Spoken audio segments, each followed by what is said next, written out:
We now know the name of the veteran killed in a hit-and-run crash in Cape Coral. Tonight, neighbors are coming together to remember 71-year-old Gregory Moore. You know, if you're having a bad day, he could change that with just a few simple words. And you can see paramedics draped a flag over Moore's body yesterday after he was hit at the intersection of Cape Coral Parkway and Coronado Parkway.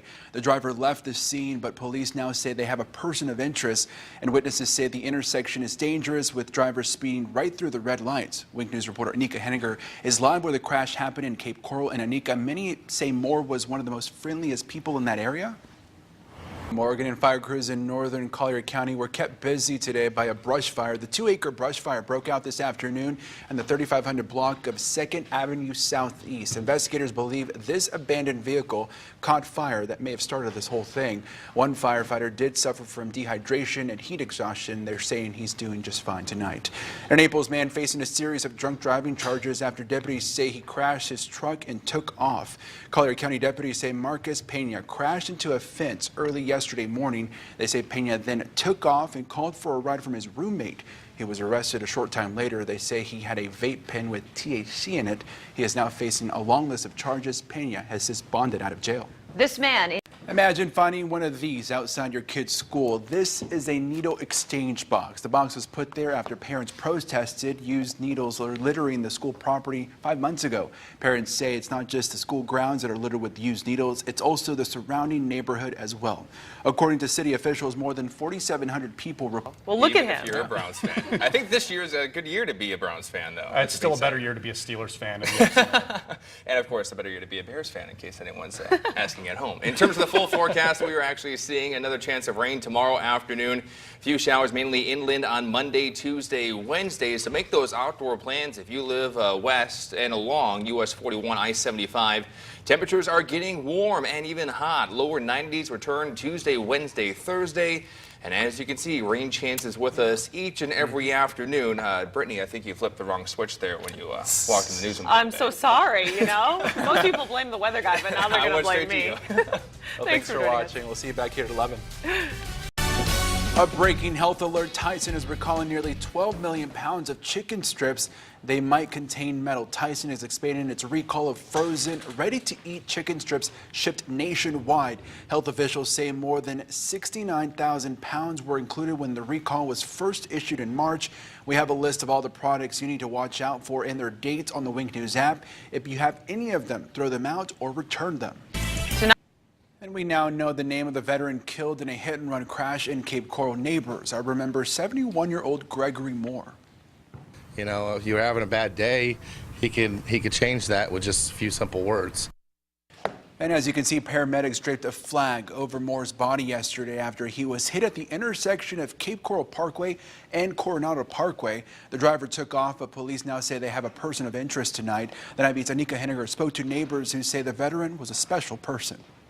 I just couldn't believe, I was in awe, a man such as that, everything he's been through in his life, for that to be the way he goes out, you know. Neighbors like Jeremy Lee. And police now say drugs and alcohol may be the factor in this deadly crash, but they haven't said if the driver is facing any charges. New developments. Yusak in North Korea captured the world's attention today, firing off a volley of short-range missiles off its east coast. It was the regime's first test in more than a year. At the White House, the president signaled he still has confidence in leader Kim Jong-un, tweeting, "I am with him." The Nightbeat's Elizabeth Palmer is in Tokyo tracking developments. And new this hour, more than 80 people in jail accused of exploiting children, some of those right here in Florida. But the most arrests were in Georgia, where 31 people were taken into custody. Investigators say the 3-day sting operation targeted people who were either trading, collecting, or producing. From Southwest Florida's news leader, this is Wink News at 10. A Miami-Dade officer accused of betraying the badge new tonight, nearly 2 months after the video of this rough arrest went viral. Officer Alejandro Giraldo got hit with charges. The Nightbeat's Jessica Hawley has more. Miami-Dade police. A Miami Gardens teen is in jail accused of beating his 3-year-old niece in the head with a brick. Investigators say 18-year-old Tristan Bernard beat the girl and then dumped her in a recycling bin. They say he got upset. She ran out of the house and tried to cross the street. He now faces a long list of charges. The girl was taken to the hospital where she's listed in critical condition. Special Fleet Week for a World War II veteran. 95-year-old Joan Mueller got a personal tour of the missile cruiser, and USS Hughes City docked at Port Everglades. Mueller, who lives in North Miami, was a parachute rigger during the war. I had a college education. Picture that speaks to a crisis, a needle disposal box right in front of an elementary and middle school. 5 months ago, parents in Boston protested about the use of drug needles around the school, and this is just in front of the bus lot. Countless needles on top of needles. While many parents are glad officials are doing something. All right, let's get that final check of weather. Humid again. It's going to get rainy again. We're there. Yeah, it's just like we had today. Copy and paste for tomorrow. It's humid out there already tonight. It'll be just as humid tomorrow morning. And rain showers pop up, especially inland, tomorrow afternoon and evening. If you live in LaBelle East, you have that same rain chance again tomorrow, Monday, Tuesday, Wednesday, and you get the picture. 90, though, for the afternoon, Tuesday, Wednesday, Thursday.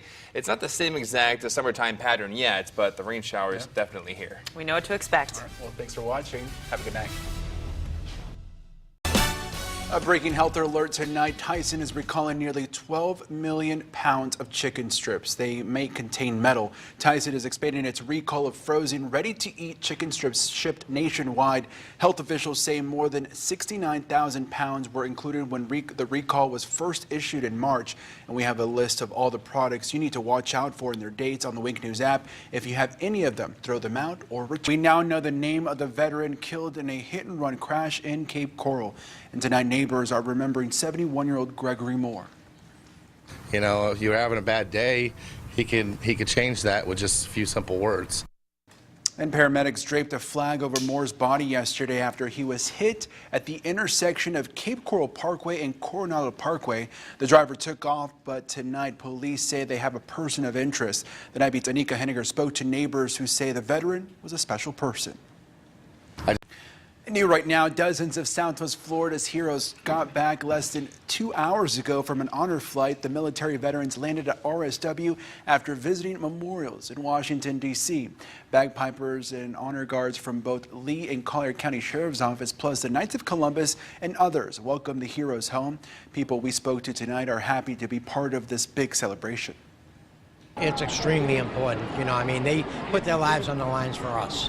You know, when I was a young baby, my father and uncles and everybody else put their life on the line for me and for generations to come. So we owe them this and more. This is the 19th honor flight in Southwest Florida. The program started back in 2013. Tradition, prestige, and now controversy. That's how the 145th running in the Kentucky Derby will be remembered. Wing Sports anchor Andrew Kazee joins us now with more. Andrew. That's right, John Carlos. The Kentucky Derby is referred to as the most